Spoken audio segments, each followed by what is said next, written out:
सभी का स्वागत है आज की इस नई गहन चर्चा में। अक्सर हम लोग तकनीक, विज्ञान या व्यापार के बहुत जटिल विषयों पर बात करते हैं, लेकिन आज हमारे पास जो स्रोत सामग्री है, वो काफी अलग है। हाँ, बिल्कुल। आज का विषय बहुत ही भावुक है। सही कहा। आज की चर्चा का स्रोत एक बेहद दिल छू लेने वाली कहानी है, जिसका शीर्षक है, ये कहानी है उत्तर भारत के एक पुराने, और आगे ये कहानी बढ़ती है। लेकिन हमारा मिशन आज सिर्फ इस कहानी को, मतलब सिर्फ एक कहानी की तरह सुनाना नहीं है। तो फिर हमारा मुख्य उद्देश्य क्या है आज? उद्देश्य ये है कि हम इस कहानी के जरिए इंसानियत और समस्या समाधान, मेरा मतलब है प्रॉब्लम सॉल्विंग के उन पहलुओं को समझें जो अक्सर छिप जाते हैं। और सबसे बड़ी बात, निस्वार्थ सेवा से मिलने वाली उस खुशी को समझना जो दुनिया की किसी भी दौलत से बड़ी है। बहुत ही गहरा विषय है ये। अगर हमें स्रोत सामग्री को ध्यान से देखें, तो ये हमें उत्तर भारत के एक पुराने, शांत पहाड़ी कस्बे में ले जाती है। इस कस्बे का नाम है पत्थरगढ़। पत्थरगढ़ नाम से ही एक पुराना पन झलकता है। बिल्कुल। आप माहौल की कल्पना कीजिए। शाम का समय है, ढलता हुआ सूरज है, पुरानी पत्थर की इमारतें हैं, टेढ़ी-मेढ़ी संकरी गलियां हैं और हवा में सर्दियों की आहट देने वाली वो हल्की-हल्की ठंडक है। मतलब एक बहुत ही शांत और थोड़ा सा उदासीन माहौल है। हाँ, बाहर से सब कुछ बहुत शांत है, लेकिन इस शांति के बीच एक बहुत बड़ी मनोवैज्ञानिक हलचल शुरू होने वाली है। और इस हलचल के केंद्र में है मास्टर रामकांत सहाय। मास्टर रामकांत सहाय, एक 70 साल के रिटायर्ड स्कूल टीचर। स्रोत में उनका जो वर्णन है वो बहुत दिलचस्प है। पुरानी ट्वीड की जैकेट पहने हुए हैं, हाथ में एक छड़ी है जिसके सहारे वो चलते हैं। झुर्रियों वाला चेहरा, लेकिन उस चेहरे पर अनुभव और एक अजीब सा संतोष है। और उनका एक बहुत ही स्पष्ट सिद्धांत है। उनका मानना है कि हर दिन कुछ अच्छा करने का मौका देता है, और यही वो बात है जो आगे आने वाली सारी घटनाओं की नींव रखती है। बिल्कुल।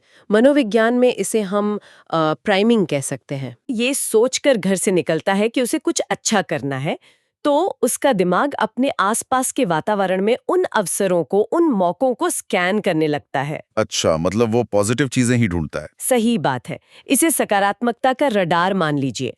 अगर हम दुनिया को सिर्फ समस्याओं की नजर से देखेंगे, तो हमें हर जगह शिकायतें ही मिलेंगी। लेकिन रामकांत जी का दिमाग अवसरों को देखने के लिए ट्यून हो चुका है। और यही वजह है कि, चलिए इसे समझते हैं। जब वो अपनी छड़ी के सहारे लौट रहे होते हैं, तो एक सुनसान गली में उन्हें कुछ सुनाई देता है। हाँ, किसी के रोने की आवाज। बिल्कुल, एक दबी हुई सी रोने की आवाज। वो पास जाते हैं तो देखते हैं कि एक पुरानी चौखट पर एक 5-6 साल की बच्ची बैठी है। बाल बिखरे हुए हैं, कपड़े मैले हैं, और वो अपनी घुटनों में सिर छुपाकर बुरी तरह रो रही है। ये एक बहुत ही क्रिटिकल मोमेंट है। क्रिटिकल कैसे? मतलब आमतौर पे तो कोई भी बुजुर्ग ऐसे ही पूछेगा कि अरे बेटा क्या हुआ, कहाँ रहते हो? हाँ, लेकिन रामकांत जी ऐसा नहीं करते। स्रोत सामग्री बहुत स्पष्ट रूप से बताती है कि वो सीधे खड़े रहकर सवालों की झड़ी नहीं लगाते।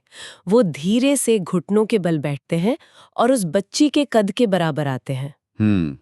आई लेवल पर आकर बात करना। बिल्कुल। एक मनोवैज्ञानिक पहलू से देखें तो ये एक अनुभवी शिक्षक की निशानी है। एक डरा हुआ बच्चा पहले से ही खतरे के मोड में होता है। अगर कोई लंबा चौड़ा अनजान व्यक्ति उसके ऊपर खड़ा होकर सवाल पूछेगा, तो उसका डर और बढ़ जाएगा। वो खुद को एक सुरक्षित जगह के रूप में पेश कर रहे थे। वो दिखा रहे थे कि मैं तुम पर हावी नहीं होना चाहता। एकदम सही। और इसी वजह से बच्ची थोड़ा रिलैक्स होती है। बच्ची का नाम है परी। रामकांत जी अपनी जेब से रुमाल निकालते हैं, उसके आंसू पोंछते हैं। और जब वो उससे पूछते हैं, तो परी अपनी मुट्ठी खोलती है। उसकी मुट्ठी में एक मुड़ा तोड़ा कागज है। और उस कागज पर एक समाधान है। समाधान? हाँ। उस पर एक पता लिखा है, विक्रम सिंह, मकान नंबर 42, पुरानी हवेली के पीछे, ऊपरी मोहल्ला, पत्थरगढ़। ये पता सुनते ही उस कस्बे की भौगोलिक स्थिति को समझना जरूरी है। ऊपरी मोहल्ला नाम से ही पता चलता है कि ये दूर है और रास्ता चढ़ाई वाला है। और शाम भी गहरा रही है, ठंड भी बढ़ रही है। लेकिन रामकांत जी अपनी जिम्मेदारी से पीछे नहीं हटते। वो परी को समझाते हैं कि रोने से समस्या हल नहीं होती, समाधान ढूंढने से होती है, और वो कागज ही समाधान है। वो बच्ची के दिमाग को पैनिक मोड से निकालकर प्रॉब्लम सॉल्विंग मोड में डाल रहे हैं। सही कहा। वो उसका हाथ पकड़ते हैं और दोनों उस चढ़ाई वाले रास्ते पर चल पड़ते हैं। एक 70 साल का बुजुर्ग और एक 5 साल की बच्ची। ये सफर शारीरिक रूप से बहुत बहुत मुश्किल होने वाला था, और होता भी है। चढ़ाई पर चलते चलते परी थक जाती है, उसके छोटे छोटे कदम रुकने लगते हैं। स्वाभाविक है, वो बुरी तरह थक चुकी है। जिसे एक विशाल पहाड़ पर चढ़ना था। यहाँ जो बात सबसे दिलचस्प है वो इस कहानी का अर्थ है। मास्टर जी बताते हैं कि वो छोटी चींटी उस विशाल पहाड़ को देखकर पूरी तरह घबरा गई थी। जैसे परी घबरा गई थी उस चढ़ाई को देखकर। बिल्कुल। फिर उस चींटी को एक बूढ़ा चींटा मिलता है जो उसे एक बहुत ही कमाल की सलाह देता है। वो कहता है कि पहाड़ की ऊंचाई मत देखो, बस अपने अगले कदम को देखो। यही वो मास्टर स्ट्रोक है। अगर हम इसे बड़े परिप्रेक्ष्य में यानी बिगर पिक्चर में देखें तो ये जीवन के किसी भी बड़े संकट या सूचनाओं के बोझ से निपटने का सबसे बेहतरीन तरीका है, जिसे हम इंफॉर्मेशन ओवरलोड कहते हैं आजकल। हाँ, जब हम किसी बड़ी समस्या को पूरा एक साथ देखने की कोशिश करते हैं तो हमारा दिमाग सुन्न हो जाता है, हम घबरा जाते हैं।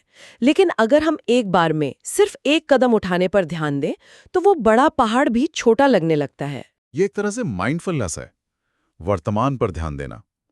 और ये तकनीक परी पर जादू की तरह काम करती है। वो कहानी सुनकर अचानक से नई ऊर्जा से भर जाती है। वो खड़ी होती है और पहली बार उन्हें बाबा कहकर पुकारती है। चलो बाबा चलते हैं। ये सुनकर मास्टर जी के अंदर भी जैसे एक नई ताकत आ जाती है। लेकिन ये सफर इतना आसान नहीं था। आगे एक और मुश्किल उनका इंतजार कर रही थी। डर का सामना। हाँ, रास्ते में कुछ आवारा कुत्ते अचानक से उन पर भौंकने लगते हैं। परी फिर से डर जाती है और वो रामकांत जी के पीछे छिप जाती है। कोई भी बच्चा डर जाएगा, अंधेरा हो रहा है, कुत्ते भौंक रहे हैं। लेकिन मास्टर जी भागते नहीं हैं। वो अपनी छड़ी को जमीन पर जोर से पटकते हैं और अपनी भारी आवाज में उन कुत्तों को डपटते हैं और कुत्ते दुम दबाकर भाग जाते हैं। ये दृश्य एक बहुत गहरा संदेश देता है कि जब हम सही रास्ते पर होते हैं तो डरने की जरूरत नहीं होती। बिल्कुल, मास्टर जी उसे यही समझाते हैं। अगर हमारे अंदर हिम्मत है तो मुसीबतें खुद रास्ता छोड़ देती हैं। ये आत्मविश्वास की बात है। जब आप बिना डरे अपनी जगह पर खड़े रहते हैं तो सामने वाले का मनोबल, चाहे वो कोई बाहरी खतरा ही क्यों न हो, टूट जाता है। और उसी हिम्मत के सहारे वो आखिरकार ऊपरी मोहल्ले में पहुंच जाते हैं। संकरी गलियों से होते हुए वो मकान नंबर 42 के सामने खड़े होते हैं। एक पुराना पत्थर का मकान और लकड़ी का दरवाजा। और मकान के अंदर से जो आवाजें आ रही थीं वो बहुत ही बेचैन करने वाली थीं। घबराहट की आवाजें। एक परिवार जिसने अपनी 5 साल की बच्ची खो दी है। मास्टर जी दरवाजा खटखटाते हैं। दरवाजा खुलता है। सामने परी के पिता विक्रम खड़े हैं और उनके पीछे परी की माँ सुमन। उनकी आंखों में जो डर और दहशत थी वो परी को देखते ही राहत के आंसुओं में बदल जाती है। एक बहुत ही भावुक पुनर्मिलन। बच्ची दौड़कर अपनी माँ के गले लग जाती है। ये ऐसा दृश्य है जो इंसानियत पर विश्वास को और पक्का कर देता है। विक्रम जो पिता हैं वो मास्टर जी के पैर छू लेते हैं। वो कहते हैं कि हम तो पागल हो गए थे ढूंढते ढूंढते, और फिर वो मास्टर जी को एक इनाम की पेशकश करते हैं। और यहीं पर रामकांत जी का चरित्र एक बार फिर निखर कर आता है। वो उस इनाम को पूरी विनम्रता से ठुकरा देते हैं। वो कहते हैं कि सबसे बड़ा इनाम इस बच्ची को अपनी माँ की गोद में सुरक्षित देखना है। ये घटना साबित करती है कि इंसानियत से बड़ा कोई धर्म नहीं है। बाहरी इनाम जैसे पैसे या तोहफे, उनकी कोई अहमियत नहीं है उस खुशी के सामने जो आपको किसी की निस्वार्थ मदद करने से मिलती है। मास्टर जी के लिए वो काम ही अपने आप में एक इनाम था। वो परी के सर पर हाथ फेर कर उसे एक आखिरी सीख देते हैं, कभी डरना मत, हमेशा सही रास्ते पर चलना और हिम्मत रखना। और फिर वो उस परिवार को उनके साथ छोड़कर अकेले वापस अंधेरे में लौट पड़ते हैं। लेकिन यहाँ कहानी का अंत नहीं होता।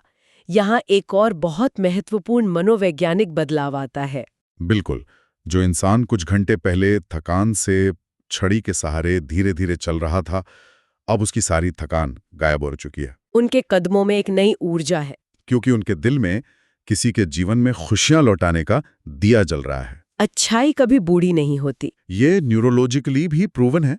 जब हम निस्वार्थ भाव से मदद करते हैं तो दिमाग में कुछ ऐसे रसायनों का स्राव होता है जो हमारी अपनी शारीरिक थकान और दर्द को मिटा देते हैं। इसे हेल्पर्स हाई कहते हैं। हेल्पर्स हाई कमाल का शब्द है। तो आज की इस गहन चर्चा को समेटते हुए हमने कई मुख्य बातें सीखी। डर का सामना करना, समस्या को छोटे हिस्सों में बांटना और बिना किसी स्वार्थ के मदद करना। और ये भी कि इंसान का दिमाग कैसे काम करता है जब वो दूसरों के लिए सोचता है। सही कहा। अब कार्यक्रम का अंत करते हुए ये स्रोत सामग्री हमें एक बहुत ही विचारोत्तेजक सवाल के साथ छोड़ जाती है। श्रोताओं को भी इस पर गहराई से विचार करना चाहिए। वो सवाल क्या है? ये सोचने वाली बात है कि मास्टर रामकांत जी की अपनी शारीरिक थकान दूसरों की मदद करने के बाद पूरी तरह से कैसे गायब हो गई? ये एक रहस्यमयी प्रक्रिया है। क्या ऐसा हो सकता है कि जब हम किसी दूसरे के दुख की जिम्मेदारी उठाते हैं तो हमारे भीतर अपनी खुद की कठिनाइयों और अपने मानसिक पहाड़ों को पार करने की एक रहस्यमयी ऊर्जा पैदा हो जाती है? ये बहुत ही गहरी बात कही आपने। क्या हमारे अपने जीवन का अंधेरा तभी दूर होता है जब हम किसी और के लिए रोशनी बनने का फैसला करते हैं? इस सवाल का जवाब शायद हम सबको अपने भीतर ही खोजना होगा। बिल्कुल। तो अपनी जिज्ञासा बनाए रखिए और खुद के लिए और दूसरों के लिए वो रोशनी बनने की कोशिश करते रहिए। इसी विचार के साथ हम आज की इस गहन चर्चा को यहीं समाप्त करते हैं।